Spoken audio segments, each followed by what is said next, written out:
isi amanyo kono baby a wo bia twebe wo video no sa wo share wo Facebook live Mr. share the link no sare be ya manza nyina ensa be kan komo ya ye ba be die yi ho what you say mun share link no e your TVXYZ Ghana Power 979 Facebook live and if it's YouTube here XYZ broadcasting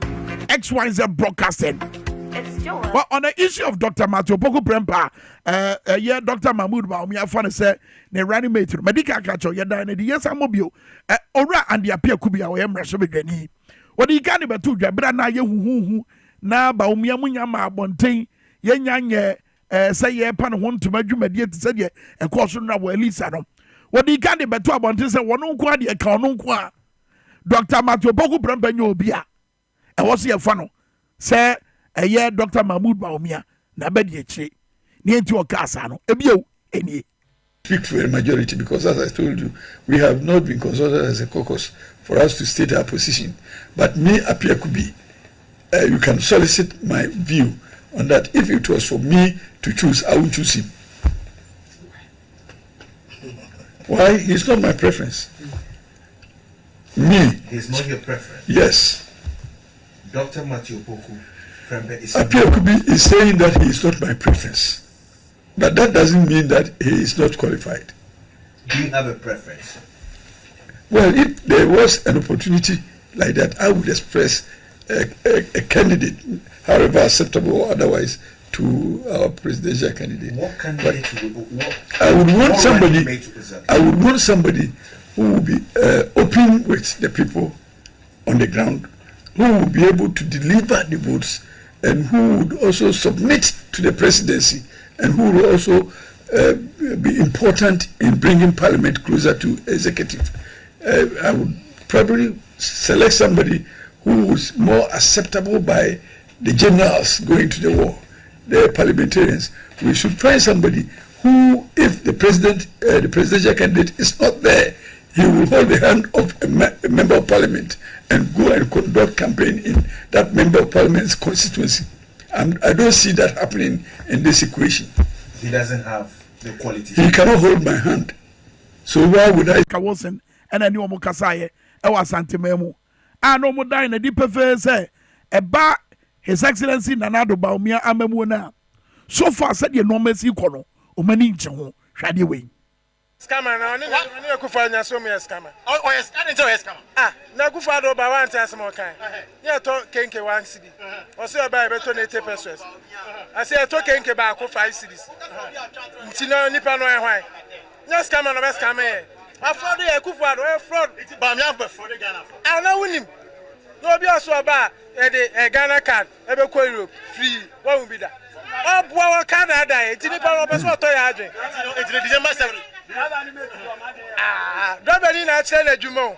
On na chele Juma. Into a chele Juma na masa chele Juma. No masa Juma na beto aso. The masa about 20. Why? But I'm at tuma ba me kufa sa ba me tuma mu piem. Ba ye nyina ye tuma kufa do. Ye nim se obaba be ye gini di. Ba o ma ye nsa ti fom. Di che obi anko ama kebeka so no betuma e Ghana ye. Na ni mana. No obi anim se kufa no betuma e Ghana ye. Ko ama ba ye hu se okay, now yeah, Ghana this year war Kumasi Edum Mountain Shore. Our money Parker Wilson or war or your TV Kasaye. Or my drink fa a memo no and he said yes, it's here and one on Ebushi Abranaso. Yane a National Communications Officer ma NDC Manuel Kono. Madam Nimini Sammy Gyamfi Ebedin Komo when you have a fiano no. Sammy, you're watching Wakwaba. Sebru. Bibi aboko de nyame gusu shai amamono na enkoye mi hu wache bibi aboko de mi shewu sa dan de nyina so yehu kama wo 360 wo bon ho bode that's it me trend our best we need you it's one of these days now what wafa so na we need no 360 NDC 360 yeah no could be that's right and you no watch that's right and let me use this opportunity to thank the management of TVXYZ. So, could be a moya yamwa if Jumadi no live. Yeah. A woman Pabibri, a TV. So, yeah.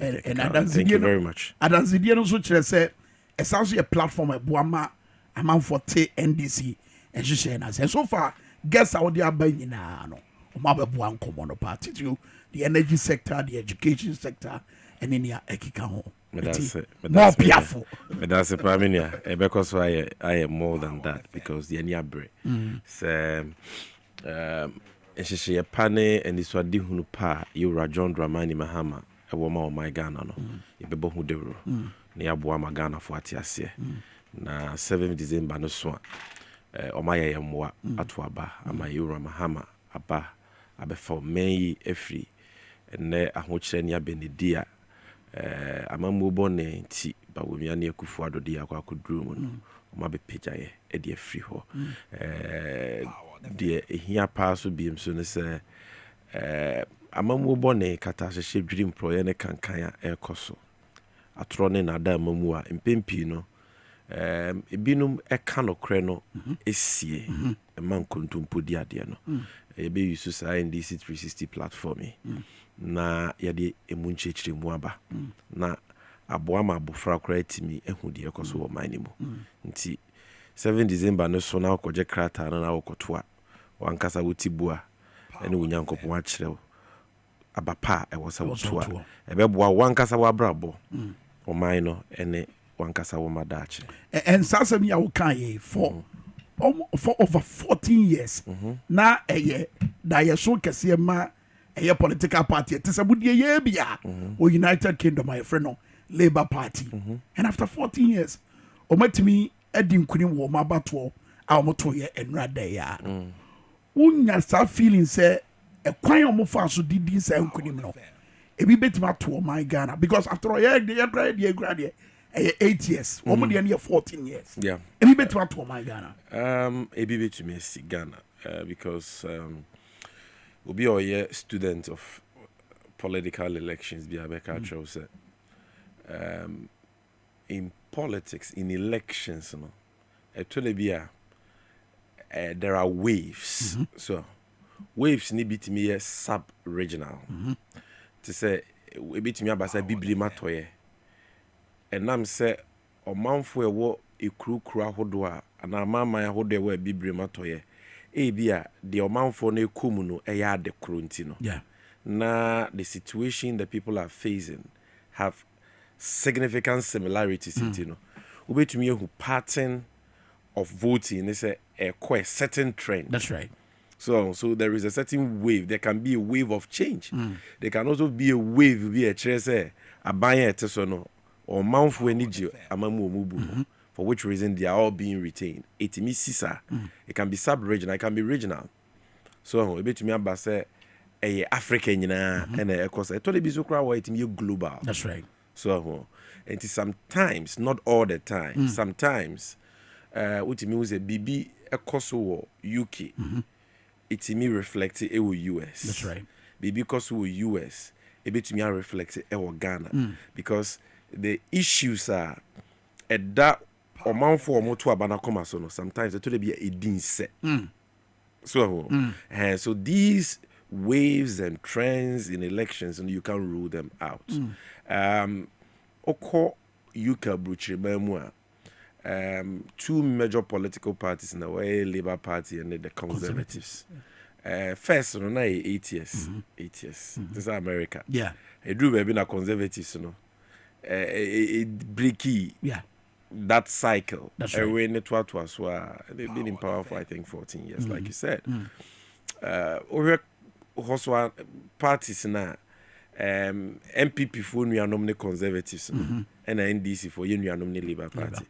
And NDC a co-Labour Party Congress. Me ma co-Labour Party Congress me called Brighton at the time led by our national chairman Honorable Sabolu Fuswampo. I was there. I participated in their meetings, their sessions, and I have a lot of friends in the Labour Party. And every Labour Party Congress they invite us, we go because yeniomo and edikasubum UK. Enti maybe Conservatives nya hode ana omo awareness and higher power. MPP for so new nominate Conservatives. Who say even in this just ended election, MPP for party now or UK no more campaign Conservatives no. Yeah. But anye onyame se it is time for change in UK. And also seats do Labour. Oh yes, Labour Party has won, and not just won, landslide victory, a resounding landslide victory. Seats, a dorsal like times 2, even what the incumbent, the Conservatives got. And to me, say, you know, well, Bruce UK. Edim kunimti automatically just NDC bedim kunim. Oh yes, now ma complacency asset in. Okay. But the American said this is a good sign. It's a good sign. It's a good omen, and it should signal Ghanaians. Even in the United Kingdom, people have voted for change because amamu are not conservatives for ni buno na enkoye. UK na the obi can say cost of living has been the main issue in this election. And over Ghana, we are faced with the same problem. You bottom any asitinem, bibia say, bibia pasca, and I will turn to and we free. As a matter of fact, the UK for firm relative to a hotchrentia or massisemuno, Ghana ya near times 100. Wow. Oh yes. Ghana times 100. It is nothing close. And if Oman for Wahonaka said there be, so be tia or mania, you don't give the person more time, more power. So own tia or many nunkum preko. Yeah. Was some our pamuni free ho. Then if Pafofra will meet tia or many yede eba. Yeah. Because in Penisia the year or 9 or ya in your fire. That's right. Send ya Bawumiani Kufuad we see as say Ghana. The Ghana for yan sorry, yan tuabapa, yan system, ama by for framba, na kronoa MPP for a boy, ya me wish you man chichi omwangum. Na taxes, and she a bonia, and then ama dollar, kekako 16 cedis. Ama a dreamer sem yina atetia pansam. Emranti use scooty in yedruma, or more yedruma yentua wonka. Yetuane kakra, yentuane kaye.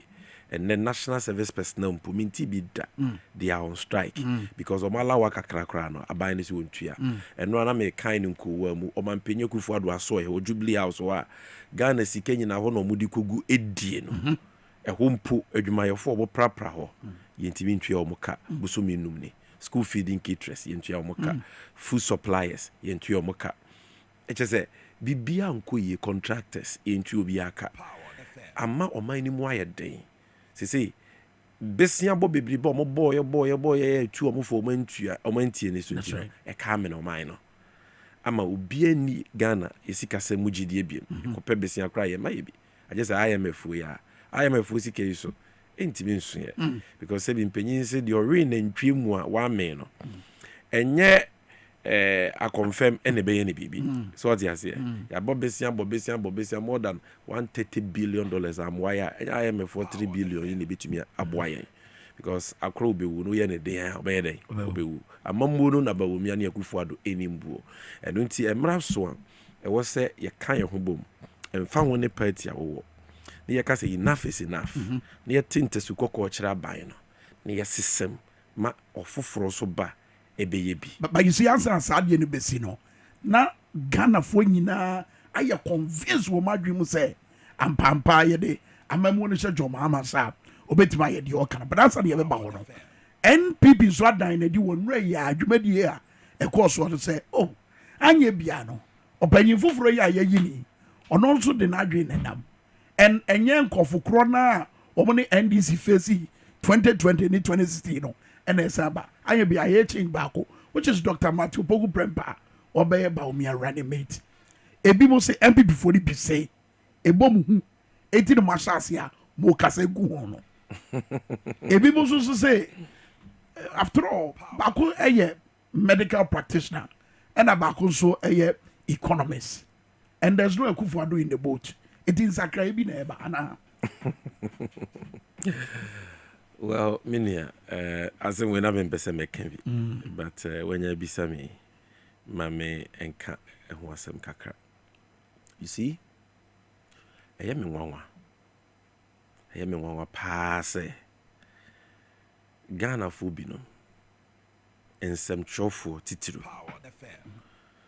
I bet to just Ura Baumia, ebe power animate no na mo de mani di sa asem na chi na mo interest in it hwe multimedia ha fi akra na mo ya analysis no man ye de be ma no eye we eye na po na mo discuss na po me dwen ho amenti ase adai me dwen ho because I'm say Kwame say ye were refie look owura bawumia nanse ya no ko gina UPSA University of Professional Studies one crime that's right ede na nisu ade hunu a wono na ese eye na nisu ade hunu wo magana ekotodwa ne kasa ne nyamu no omo bia ti ase ese omampanyi ebedi akira komua no eye vice president no eso ni mfa so bia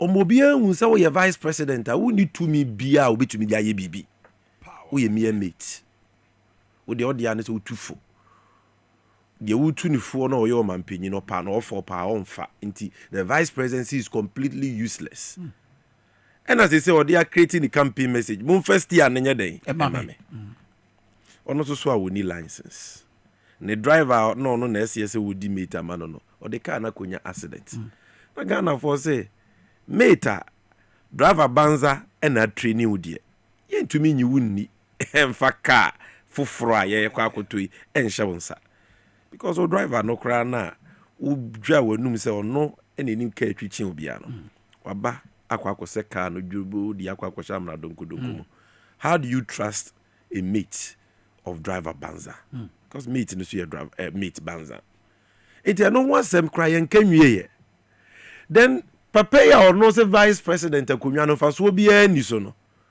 okwa akoyi running mates a wobebo no chidomo a mu di mani di akire mu kan wasam ayede what you said look for a position that he himself says is useless. So to Bawomiano, whoever he chooses as running mate is completely useless. Or Banwa be mere mate. Or maybe because Bawomiano say bibi anyone no yeah. Say bibi bonia enye ma bonia akos wo Ghana since 2017 to 2024. Bawomia say onka. But then again, Baumia Crona also say, one initiative by I know what challenge you but initiatives, no, and then I'm a dollar drew 16 cities, no, and then I'm a petrol 1 liter bore a fried to one no petrol ne buono is a bro mahama ne kufo gallon yellow no a broso anwa akotwa that's right petrol bako say you call 14.9 cedis under Akufuado almost 15 cedis ne boy denche mahama kufo gallon yellow kese no petrol bako a ne yeto no be 14 cedis and ne sa gallon na ne yeto no 14 cedis no person woto a more than 67 cedis that's right are you getting me okay. And on na ne so called initiatives no and na ede taxes bebra begu yen so to say covid levy to say baller tax to say betting levy and all the useless wicked taxes are aban we dia begu yen so and e wo ton wa yen to fira yen tue and e wo koport 2 year dia taxes eguso nko 23 sika wutua no wo port na do so chen car na wakọ akoto awo clear no kra bo. And that is why all the companies are packing out of Ghana, leaving Ghana, Omoko Cote d'Ivoire, Beke Ko, Unilever Ko, Glovo Ko, all of them will be relocated. So Juma was they are losing their jobs. And you forget about initiatives. When it comes to the economy, no, I know here Ghana ni biya ya sitting muno, but we see it was completely useless because I know na nekete siano. Nti ono na dream no. Vice president in your in the management of an economy or you're completely useless. To me, and you know, Napu Aden and Napu Babe. To me, for premium be so. There be how right number 2. Okay. Yeah, NDC for there. You himself vice president who here because so Mampenyi Niwa vice president the Jinemumano. For that reason, vice president was a dream unlike Bawumia on your mere mate. John Mama was not a mere mate to Atamels. Atamels was not a mere mate to Jerry John Rollins of blessed memory. And Nana Jane, Professor Nana Jane, will not be a mere mate to John Mahama. Because mate on Kaka, mate will hear driver's license simple. But vice president there, you need a license, the same license our president won. The same qualification. That is what constitution is you must have. In the agreement, vice president here. And until a year power or bapenia unim de was ya dear quite more budini akese.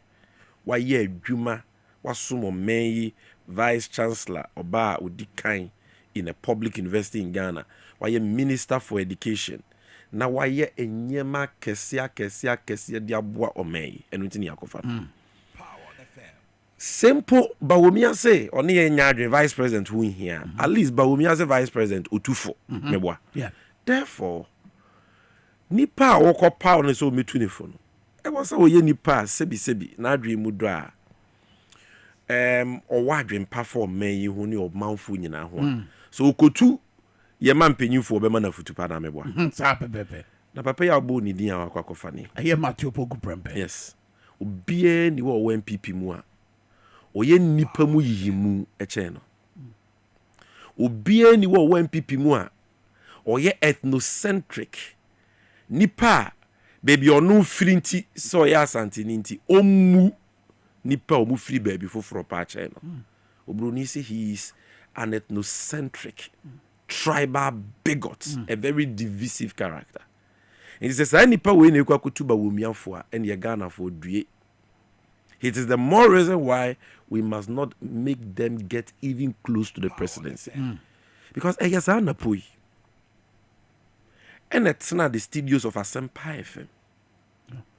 Eka say, Epona asrochene bo na ayi nsuo no ayiri afa yenuano mo a ewo voter region titru keta empatamu ho. Na Epona say wumfie omunya baby na ne de yakeka ho no ka tidal wave victims in the Keta enclave na poka say ye NDC fo a ye demand say aban no wona konhoma bosika mu budget ontwa sika emfa nko ye Keta sea defense emmo ye nuano mo etesa bia ho no eho ban enipa etiketa enclave enye sebi ayibe fo nko because Ghana nipa two cotton for ho it is anti for ho abono for ho slim for ho. So the Keta sea defense is not going to protect only Voterians. Yes, majority of Voterians, but all Ghanaians and all persons living there. But Womia can say can say napo or said Debbie da say Kenoforiata na samra no ye finance minister bonu humusu etwa sika wo man na ko homabusika mu so de kwakọ ye Keta sea defense aboni pair omowo Keta ni voter region ho ban ono onti ase obeye oye kire ewu kumase asantefo ensori ntia sa project no because that denti ena e was ye disika eko Keta sea defense mu se ye the protective Voterians bibia NDC for se Vanco voter the beyond ase obeye demonstration. He would lead Ashantis to protest in Kumasi against Voterians. Omobone ne say omo sutua taxes no aban se me famo taxes ni bi aba be ye Keta sea defense ya bomo kra ho ban we na nya MPP na agu a atetia pansa mo a emu anim de fu nyina agile party ni te say lunch remante no mo a enka BJ Jawrocha Professor Kofi Abrifa Buzia John Ajekunko for MPP no eno na atetia pansa am say we etimidi running mate emani. Well, all right, you're free sound come on nothing. My family no bin kan. Okay, I'm showing you the danger. You see, the tanko for me no. Quote me anywhere. Eye Napone Bawumia. They are the perfect pair to finish Ghana. They are the perfect pair to finish Ghana. Baako your trofo. Ono no odi tura na osre. Odi tura na oyi concert. Odi tura na osa off the beat. Odi tura na okabrofo na ochem ha. Enti odi tura obedwen say no kure no odie. He is a chronic liar. Alaji Bawumia no. Baako de Auditora or the journey a hand time editro. Utibitina parliament yen and say ton and son with due be my miatem. The videos are there. Yeah. Oh, what do I say? So one is a chronic liar, one is an arrogant liar. This is the toxic mixture we are dealing with. And that is why I say they are the perfect pair to destroy Ghana. This Matthew Poku Prempe. No, education minister. No crap. And okofa ade ono friend sexuality education say yen fan ko kire nkuran keten o mo kindergarten comprehensive sexuality education de ewo mu nyina ne say obema etimi ni obema da e ware ma ne yeye oba ni oba timi da e ware ma ne yeye onipa ni aboa timi da ma ne ware ma ne yeye onipa kwa ye bema na nyame abo na wo mpe ne saa utumi ekosesa oho ebeye efiri bema beyo oba bema ya kana say oba ufiri bema beyo oba enyi syllabus no say bunyina mu oh yes yes you know yes and I the videos ni nyina beba ni video no say ni policy no say Ghana betu mpon a e was from kindergarten to university ya kire ye mofra sa we ene kwa kutuba wo miafo haram kese asori mpono nkobi na nze a ohuze ebe no running meet wakwa pastor bi akwa ze so dey anu wakwa tena woni ade we ene ba betu ba wo miafo. Look, this is the same man me tro say oye arrogant liar on tese ba wo mia ono de odintura na o sere no de ahobrase edituro on kai say 2017 emra ban we start implementation of free SHS. That's right.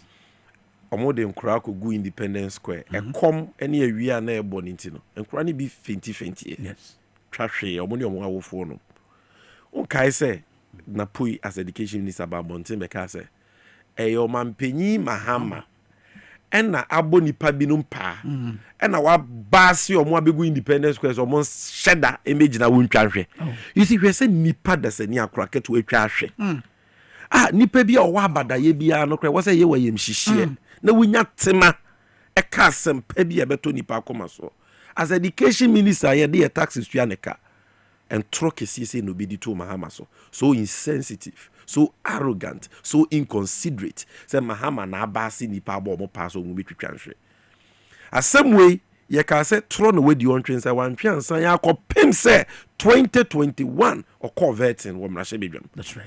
Ma NDC mrahye bedwa 40 say suhini ne honorable Haruna Dusu so ni boduam say asem na wo kan no di tro fa ho dance e bra o say mini dance bia mo fa ncheme me pacho magudu ma mani mu ase. The tape is also there asem am ike nyina evidence da ho the same na po hwe nipa wo mu ni papa teacher for baby am wo bia mechia mo onim say Ghana 70% of the teachers in Ghana they are diploma teachers. Yes. Teachers are called colleges of education. Yeah. Not because of man pass you, but because so be wow person the teacher. And some no na colleges of education training teachers no diploma na no mama. I just say be I will call UCK and dey keka. Yeah. E to be so be wa watwa obetumi akọ university ni bi. Basika semunti ontimi ne ma me se ko training na nche sa time no kwa na yemfie miensa na wawie na training college no so kwa aban ma allowance ne nyema bi ntia no school fees ni nitro to say university abeko no 4 years na de keka ho enu nti na nipa bebiri ko colleges of education not because of my bon na we asimu akra no enye just me examination ye de ka so obi tie wu to ko bro ni kromu a sometimes both exams now we train the papers on the practical examination. What you say? But akwa we I friend on apoi. I never we me akwa no so me running mate no. As education minister okotena Kumase. The tape is there me boy aka kire me. O say teacher for Casmin FM. Omo kira de wo public schools nyina no. Omo diploma. Na de nti omo diploma no so omo school no omo bon. Omo nyina failure. Omo tie wu. Eno nti no omo coach training college omo kira de no. The teacher for you time I can go on and on and on and on. And nkete kra abanya ye free SHS. Obi anka say nye President Mahama defeat ase for all these students. Ede yen hyehyɛ so the 120,000 boarding students ka ho. Na fofi anto ata ofra konwa so. Na kufu adobai no say me to aso the borders aka ho. Mo the borders ka ho no. Schools any facilities wasn't kamusisi biem na enkra ne dɔɔso no manya baabi atena no manye enti kodu baby no na eja nan bia nkura na be kokura no den yes toilet dey won I just how the show won ko di lie wo school mu na time aso wo sa akura no ko tena class wo nya eja nan bia ena nkura ni bi wo education minister wo ko hia ekyerɛkyerɛfoɔ ne nkura yi bi na nkura ne sɛ ya ho mete ye bre eja nan bia akura ho den enti aban bɛboa ye na po na ye minister for education bɛyɛ nhyehyɛ bi na emergency yɛnyɛ agyanan bia bi na nkura ntimi nya baabi nkonko yɛ hu ye na po se hwɛ mo pɛ agyanan bia muti kura na ayɛ yie sɛ na mutimi nya politin back edi ko muti fi ti fi di wa se bi ko ti fi no ɛwɔ yegu ayi ni mu black politin back na koto twene. This is the man we are talking about. Kata hyehyɛ ne proya ɛkɔ so wɔ education ministry emra no wɔ hompo de I will not get time to talk about it. I can't. So you see, no, I will not waste my time on him. Because he has nothing to offer. You see, this is the lowest moment. The MPP has been on a decline, a diminishing return for a long time. But this is their lowest moment ever. But when we are running mate, no nyebi. Oh, make a show any monyamfo e one MPP mu o ko bo mo punu mu kokoko se o mo me ne vice nyina obi aka say no e di entra because obi ehun say discredited goose ba wo mia no se nyame apa no hontoma onyame ama ne kruwa ayema ama na da ne mfuturo bi a MPP fo tugu ye ni fa ne ho no and then from about Makoto, there will be a who ba umia is. So your trofwa Kasankwa. But the Bassa Yensho, my gun is Sikasemwa, Unimotre. And now what is about Umia? He is commenting about the economy. Debbie. And see, or pay any monyan for when ye bino. And I said, Maminko fa, we sa. We so dre a hand time, nipamu yimu, nedi a kekaho. And a wakako fanwa. Oh, hope we say, or ya santi nintino. Asante for ohuro manim kosurunti no omo besanso ato aba ma wo mo forgetting say asante for dodo na didwa asante for dodo na so kodwom asante for dodo na no omo de dollar ni sifa na ye adwuma enti onim say $10,000 na ode kokwan so kofa anyema no mahama abreso na ohia 4 cedis to get $1 enti $10,000 no na ye 40,000 cedis wo ba wo mi aka kire ne say mahama mo number or incompetent enti na dollar ye 4 cedis yento abane ma na wo ba wo be me nya strong fundamentals wo ba ye wo se watch dollar ko to prison e de honsafo akoma IGP and the dollar na atin kensen wa briki jaila oko 16 cedis en ye kire no na dwuma egu ni dwetire ode ye adwuma na ehye de na ode sefa edi ni dwa ama abreso no pay 1 million sefa do here is 6,500 no and no pay the same 1 million sefa kofa dia the same 1 million sefa we here over 27,000 cedis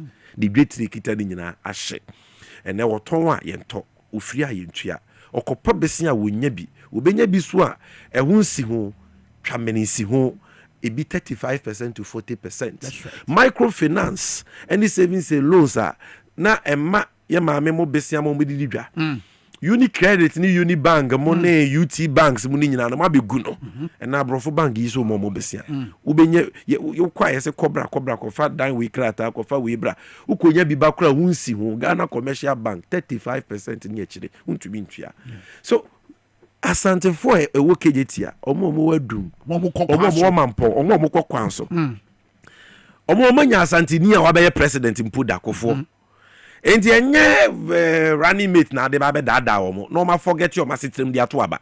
Yes, it is their stronghold. They will obviously win, but I'm telling you say this time around asante for be they have seen the light and omo besesa omo nsa. Abranti na me ba na obo ni tape no. Yes. What you asem wo kan? Yes. Manti mi no me boa. Yeah, Branti mi. O yere powerful you know. Yeah. Interview ana obo no. Mo se ye to aba ma akufu ado. Be ye no ye ho. Akufu ado ka kire se dokron ba ko 1 cedi ne boe de oba obete so. And dokron ba ko ye 5 cedis ene ye kire. O se akufu ado ye fraud. Ba womia e ye scammer. Because the odi akire ni sua de odi animu nante. Na se ba womia se we di akufu ado mate 8 years a. Ene the Akufuado actually no obey. These are not NBC people. These are pure Ashantis MPP people omoto abama MPP. That's right. You see how discerning people are. Until you can fool some of the people sometimes, but you cannot fool all the people all the time. You say questia adieno yenti asumpreno. And unti say omaye lucky 2060 oma from 2020 about 2 million oma from 2024 omo grawama they will lose. But you see, because Ghana for him. But you see, Sammy, they die after 2024 no. Because I'm to am to be shame. And the mamu nyina. Sometimes some share more analysis of how and for my Ghana one. Question me bisa mo say money so de hunu bebrebe we nyina no better no metimaye within this space a kada ye so ye piaka e de koye nim I bilateral creditors ni bi kura no e say by 2026 no pa no twa no e kan ye betua you full. Yeah. How me know ya dream. Reset Ghana. Me know ya dream because baby MPP for say Ghana drew no. A broad dream into so. That is why I didn't tell you the two of them, Napuni Bawumia, are the perfect pair to destroy Ghana. Because they've already destroyed Ghana. They are the perfect pair to finish us. Yeah, mistake. Kwame, or mine, we will not have any country called Ghana. We will not. They said your kind and Ghana, Adania Manfo. Yenam, and no more, I do Moka, Yepo, Mocha, say. I can't munyan carry forward, Muntunshe. And you took Kanesha, and Yaji, what to your cash. We saw almost na. Okay, 2026 ye betua na dia ehye Panama ye do why ye benya sika de atua omuni bi omashi omani they've had over 1 trillion new Ghana cedis in total revenue. 1 trillion sika omanya. Yes, total revenue, oil, taxes, besia ehun sunsanso one say and inflation and then 25% and yema boy day. Your unemployment has moved from about 8% to 15%. Interest rates cost over 35% to 40%. Bibia say ye kayin to mintua. That is the result. And to me know ya dream say ain't easy for the next NDC Mahama government. But you see, President Mahama unyamia chena dibi. Adia nyame dia che papa no how are you see fa adia asay ni that is it. Okay, dumso it was an inherited problem. Kaiser Kofo Abreso e pebre back akra yenya dumso ma odi asofo kwa kusumbo ko bompa izinsunto. Okay, President Kofo antimi an two problem na se. They just address the symptoms. And in fact, Rollins are pencil 98 ABC FM. Even in the 80s, yeah. So, President Mahama ne buy, Dumso buy not a Debbie. Mejitu mam the leader, there is Dumso, when nitro. And yen poor Dumso aba on abreso. At a time we have abundance of power, thanks to Mahama. Now yes, you my timetable keke. Ni enfam plan your life or say wa wo pe bia your timetable. Didi atem. Me was so yentua light bill my ho yetua my ECG. And when we yes swafo we ECG, so why can't you give us a timetable? That's arrogant man we are talking about. President Mahama on the other hand say I will fix the problem. One play politics. We're getting our timetables. We'll be any time you be doing the light so that they can plan their lives. As painful as that was, he gave us hope. He promised us, I will fix it. Or fix it, and I will fix it. By 2016, we're to doom so as or the car power bar, or the Ameria bar, or the AXA bar, or the Weaba. You see, a crowd, they say, oh, boy, your mama so boss say, oh, Mahama, what's over doom so I'm an abroso. I'm as they say, dear, power no crowd, also, don't friend SS power. Yeah, maybe. That is the President Mahama we are talking about. And because of President Mahama, your ports now first, na kitty be ship a kesienti man. Today we have the biggest ports in the whole of West Africa. Second biggest to Port Harcourt, Lagos. NPS terminal. Na ye tetia somebody akoma amanone for na. Etisi No, no cre. Your free be build, operate and transfer.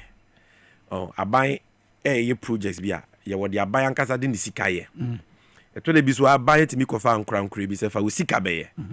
na we amema okwan ma wa operate no wagege hu sika de atewoka wote woka wi ana ba be ye oman no ne aban ne dia saa ne ye Mary aban amfa sika bi anhim Mary power plant na ne omakukura kokumase na omudi ye dede no ifred kumase one no President Mahama na 10 units eno ma Mary fo idi omo musika be ye eno de omodi omo fa so to so eno say yama mu fie be nu mu operate na mo njeje hu sika na mo fa ntemoka after mfie nu na be Ghana Japade dia visionary leadership strategic project financing and into America na dia and then afa kokumase no dum so ano ye den that is what omodi kokumase a beauty if somebody told you say Mary plant President Mahama to amabru ni bi antika na nyansa bi wo mu ana no because Ghana for dia and I'm say investor na dey sika shemunti no yes you operate it tewoka and transfer it back to us. That's right. So anya airport no kofo na the MPS ba Ghana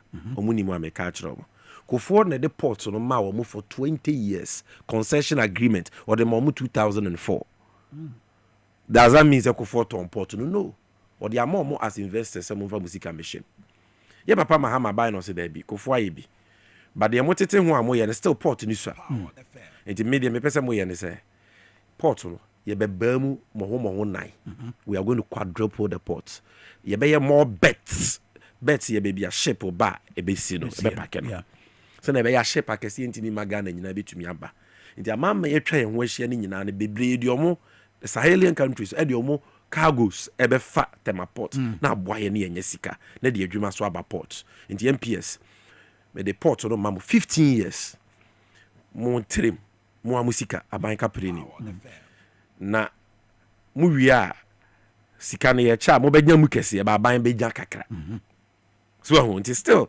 aban what the percentage in the revenues from MPS. That's right. Na MPS edge mu kese na mo operating 15 years ni wia by 2029 2030 no na baba be Ghana dia is in 2024 mu ne we aka mfi kakra bi na port to say America be dia so President Mahama never sold it so ye kan kusi say President Mahama timi fa port ya na animunyam bia nim enne wa ma port na nya animunyam the second biggest in West Africa we adwuma creating itema we sika e de breye President Mahama ntie na ye were the best airport in the whole of West Africa and also so the vision na bio wan kukuru aban sika na koye was a Ghana Airport Company mo toss no mo levies na mo jeje na IGF no mo wo percentage bi mo de ma aban central government me pese mo ankasa munya ahoden na mo sika semiti mi gina brane na mo timi kwaje besia esi airport foforo enti say sika was nka mo tema aban no me de ache mo mfa na airport sika sem no enyina brane ampampa airport Ghana Airport Company sika senti mi gina brane mo ayusu obon krata ekodi agina mu je besia e no mo de si airport a friend terminal 3 e wokutuka e the best airport in the whole of West Africa hwe adwuma a creating no ho ene ni monyama de Ghana President Mahama oye adie ye Mahama oye mpuntu nyuma wura and that's why we call him the nation builder. What I'm telling you ni say nyani daso e be ye den but President Mahama betumi aye in only city the dikai the 24-hour economy policy that is the only hope Ghana has. The reason is say and the problems kese mienu ene face Ghana the dikai ye ka ameno mine. That's right. E kana ameno mine ye de na isusu ye de o mine sika nyina as compared to ye ka ene isusu because enye kadodo wo man bi di ni hia eye ni sika wo as compared to ne ka wo de ni hia se ni sika wo as o man ni nyina no ne worth entumi ntua ne ka ene na asema ba ba se ni sika wo nyina betime tua ne ka asem bi ani ho Ghana ne ye wasem kese mu because ye sika ye wo nyina ye worth wo fa nyema ye produce no economy ni mu nyina ye fa ni GDP na yen uton ni nyina kura wuntimi fa ntua ye ka. That's what it means. And I just say 107%, 104% of debt to GDP in 2022 na yenya they call IMF. And they started debt restructuring na me chiro mu no. President Mahama ekono. Now the sika nyina toto ye ka ho a na 56% o ha mu chiche mu edu no mu sia. Enti ne ye sika betimi atua ye ka ama 44% of ye sika aka ama ye dia your man ye by 2022 na ba wumi asɛ o man sika sɛmo a ye sika nyina ntimi ntu ayeka age se ekopo besia so. That is the first problem. The second problem ye adwuma sem Ghana your maya emabunu ene doso. Emabunu nso bebre asuansa no nwuma ebi akosku awie titifie nya adwuma nye ebi kura wa ahode ometumi dia ye adwuma bo mai enso adwuma ni ho. And international security say Ghana so ye ne basabasa besimu na ye adwuma se. That's right. Kotwere konkronkro aka obronsa mo pa adwuma mansa enya adwuma. And that is why we must tackle the problem of high unemployment. Now the only way you can solve these problems e kana adults watching ye sika ye wo. Any adwuma semwa ene ho aye den na unemployment e kosro like never before no is 24-hour economy. How? Simple. President Mahama say onyame amaye 24 hours a day. Oko obroni kromu a mpuntuo ne ahoto wo ho na. Yeah. Economy ni ye adwuma 24 hours ni nyina. It's just the money nyina. The economy doesn't sleep. Wow. Human beings sleep, but the economy doesn't sleep. Because human beings, you know, will be here 8 hours. No, as answer 8 hours will be before for and 4 hours will be before for. Uko bruchira. Ebi mu yadwuma miensa meboa. Ebi mu yadwuma mienu. Nti oje haje. Oye adwuma ba ko ntimi ntua na bills. True. Oye haya. No carbon. So they are able to work and get more income. When you adwuma no pa be nya adwuma nwumre, when you adwuma nwumre be nya adwuma anadwo. And we are adwuma bebre you are getting more income, you are paying more taxes into aban so nya more money.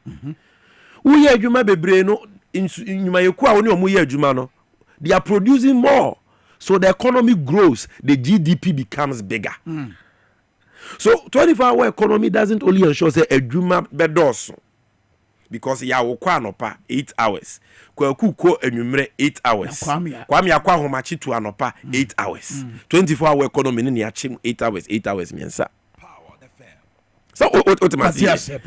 So enye ebema adwuma adonso ama mabunu na nya adwuma ye. But that is just one problem na solve.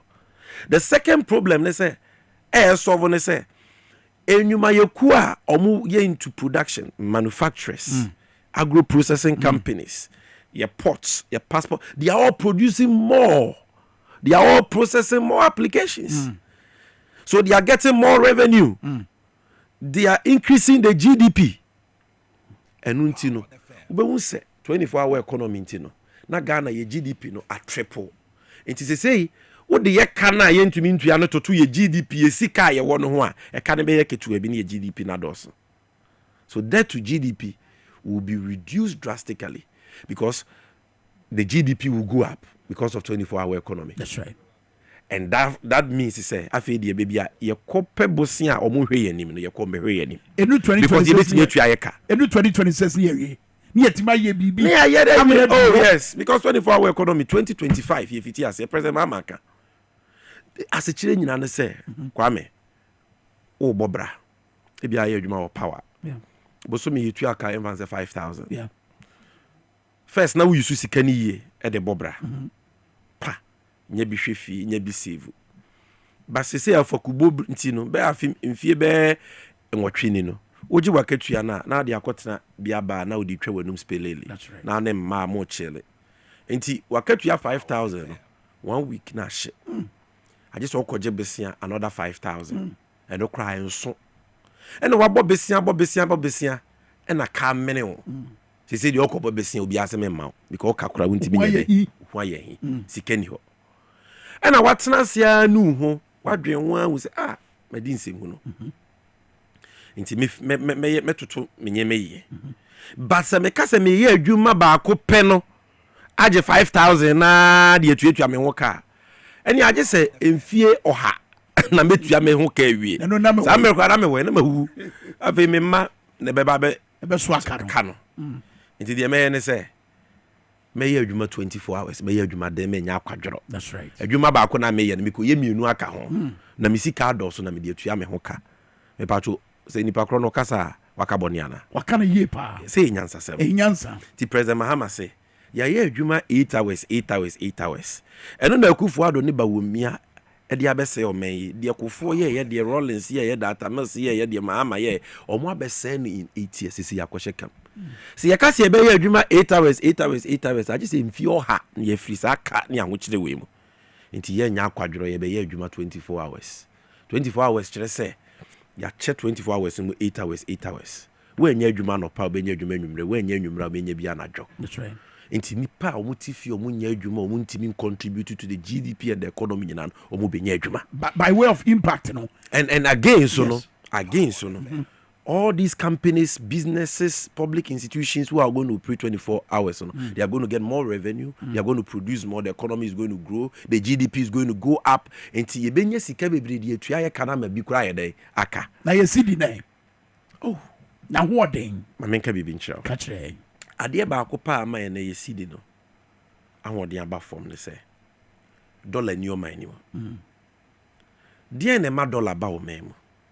The amount dollar mbo man mu say o man no ye nyema ye ne wa ha ye produce no wa ha ye dua ne wa ha ye de kwa ama no ne $100 no ene wo se ye hyimu kina na meboa sa nyema ne mu ba ko ne koko president Mahama mercy ye hye koko adwuma ne mu kina ma koko akuafofo mo to ma fry through free fertilizers ane ye de ma wo free seedlings ne ye de ma wo koko nurseries na ye ene de keka ho Emma ye kon yenya almost 966,000 metric tons, almost 1 million metric tons of cocoa. And now President Mahama Dija, Omampenye Kufuado ne Bawumia. Amamu boninti ene cocoa atiaba below 500,000 metric tons. Ti cocoa edwuma no maguno. Enti ka cocoa dodo na ne yenya ne Mahama no say no na yenya ne na won't we be getting more dollars? Ye benya. Sam na ne ye koped Cocoa Bessiana syndicated loan and yet $2 billion. Now you are 800 no munyae and okra wunsi 8%. Ezo na Mahama kwa e wunsi 2 billion e wunsi 2%. Why? Because the investors na je Mahamedi. So man the Bessian so fan ko yoko adwuma onko di no wananum or the beye de sefata. So to stabilize the cedi, okay, relatively against the dollar no. Cocoa adwuma no President Mahama o de manifesto no ba wo hu nyema ye be yama cocoa akuafo but not just cocoa President Mahama say obey ye de sika be hye bibie friend agribusiness agribusiness ne say ye mfa sika nhye kuayo mu ye mie farming centers areas a ye kua bia ye farming centers which say ye bia so ye bia ye wo tractor ye wo fidi a ye de ye kuayo on a mass scale because ene be ani bia duru ne yemfa aso ene se ka ne yekua biem enti ye ma kuafo tractor biem te se de ne ye no because ye hu ne se the tractor ne makua ni na untimi service tractor na tractor na say aka fu mu they say omo nim how to operate and maintain these vehicles no ene ye form adwuma no ma bibie sa centers no enti okuani no na fu ben ho opafidie ni bi oba no waba abeje no akwakoye and that company will be running and maintaining the equipment. As they produce more, aburo, banche, cashew, abrobe, and toast, and the keka hono. President Mahama said, "Region bia ye be see strategic factories." Nti akoma downfall a omo ye ntos omo nya tomato processing factory okọ Felix Krom wa mu dua banche pa eki ho ye cassava processing factories across the country baby ye dua banche bia ye rice processing factories e wo baby ye dua mo ye cashew processing factories e wo Bunu East Bunu region ne de keka ho because omo dua cashew pa na ya sachara cashew ni mu akọ other processes ya add value the same for banche ye de ko starch because Ghana starch ye papa. It is sought after from all across the world. Ye din toast nicotine tomatoes. Ye be yes anye mani nyina. Also the Exim Bank, Ghana Export and Import Bank nebe. Na de de wo mu ni say 24-hour economy ntino. The cashew processing factories, the tomato processing factories, the cassava processing factories, all of them will work 24/7. So instead of producing maybe 1,000 boxes, because they will be operating 3 shifts into the oil tools no produce 3,000 boxes. You process a cashew no process times 3 because 24-hour economy here. So what you say? Why would they be doing 24 hours? Because President Mahama saying Kenya bo meteswama womo. President Mahama say taxes number we ade agu omo so a eku omo no twamene to no meteswama womo. President Mahama say mi use Exim Bank abo omo sika kwa mu. ometime gyina mo na no embe me san so mo ahobambo security, and because they produce more no enyema yede kwa ma no ne cotton export no ebe doso ne enya more dollars ya ba man ni mo. Hold on, ya no na be ma seed na enya hode, right? enyema so a dodo na ye krefra ma no ne Ghana jene kwa ye krefra ma no ne intos ye krefra ma no ne mako ye krefra ma no ne ye import bill a quadruple under a buying way on SCS or you're planting for food and jobs. Why won't the city depreciate like this? So by supporting farmers to produce more and getting these strategic factories to process them for exports, you be reduce nyema ye kraba wo manimo. It's pressure. That seed in the so better. Lastly, my memory example bako. Adia bako pa a leading import bill. Fango you ye kamwe. Yeah. President Mama Breso, just like he was doing for the cuckoo sector, airport baby Pija fango sector nimo. On said na that room my yenya 2 oil fields, 10 and Sankofa fields. And a President Mama yen she says oil near to the Ghana. Yen such him ewa Ghana. Into the era wada kokotana to. Ye pija to and my ye freko nyaso na to are you ready to jina brand are you ready to process oil from 10 Sankofa fields oil like to Ghana. Ghana. Yes. Wow. See it me process oil no Ghana say oil be ba this is no kwa krefra man on eba no bosumi bia and no require a lot of dollars no so better the pressure on the city beba from aban ba o meja to has never worked for 8 years under this government o maguto on kra. President Mahama ba tono ye ni ye biem. A store is processing ye oil la ye tunu wahano. It will reduce imports of oil. So President Mahama no na ho brasi ntie to de bia ni pennim bi woni because o nwa nanum. Na ntete ya na wo for the man ntie oil nipa oye boko. On kasa pi. But say wo hwe ne nsa no ndwuma ne nhihye ye esi nani so e bi ni 24-hour economy ya. Obo say the man is visionary. O wani so ade hunu a ye de o mention ne nsa yenu ye hu de biara da na me maami bia wo tie mi o se o mrantie ma beka 24-hour economy ye e de adwuma eba na ye ma no so mama ka wakoma to yem ye papa Mahama de ade a ye dutwemu ba for Ghana ma ade bi nsi Ghana bakose mu da because o se ma so won fa so Ghana ma nya akwadworo e ye bibi ntia Ghana ba bia pedwedie ba bia pedwuma because of person kunu e yakohoma no so de kakra den a support to efie but dwetire no way besia a mu benya de dwane way President Mahama se anu nti ene wakofa Ghana ba panyi obimfumo kunyin na anagin aba so o meboa no na yenye National Women's Development Bank a emanko na beye mu adwuma na asom emanko a manko na yebema o besia na wa wo pe besia de dwa say ye 1,000 cedis 10,000 cedis 1 billion 10 billion say ye de say wo your banko a ukwa wa wonua no ma ne watena se ya hwe adwuma wo hia ebi de ye mfidi a mpese mo de bi enwuma ebi de ye sika ye beboa wo na ma bank ye bi wo districts nyina enti ye ben wo ukwa na wanya bi yankase fa collateral bra because enim se ma no dodo na ani bi yankase between si 40% 35% enye chemecheme besia na me maame mo motonkusu aboni bia we si wo no wo form na wanya bretua na wo so de aye adwuma na watimi ahwefie. This is what John Mahama and Professor Nana Jenopoku Agyeman have for the people of Ghana. And unti enye mistake enkoto wa babiem for the chronic liar Alhaji Bawumia and his arrogant lying running mate Eyenapu. Tuaba Emma John Mahama waye bida is sempenyi se di waye bida no ono ne friend ayeboafo. Fantastic. Me that say Sammy Gyamfi questions I would do a man for the buy, you know. I think there's some other time you said yeah. You remember quite now. I time frame. In the man forecast they don't see me on TV. In the enemy ball charge. I time frame. Time frame. What about producer grad? Producer on frame. First producer na me na say mon frame. Eti mon frame. Mon frame. Mon frame pa be see me bia mam how cry no emprensa. Yemra ne yeni nko because yeni abre. Fantastic. Ha na wo ba be kasa ekobe bia mu bia yeden. Eti uko radio so kasa na wa ma TV SYZ ana Power FM it is said the wasa sakopoma wanya dey one pamu no. Fantastic. Enunti monta nto nsa mfrɛ na mo frɛ so a yɛbɛba Sɛdeɛ yɛne questions ɔmanfoɔ aba bɛkyɛ it's a bonus. Next time questions I would want. I'm out for a cassette to a modate emfa kama menyano next time oba na watimi yi answer no ano e dia mai meso me dase abuso ha de de dwuma de ne besi me dia ne kwa menka ye be se hye bi adwuma nie power nie woni he o nanso King Nicholas ahye ne shoe a wo de power mid morning ebremo e be chia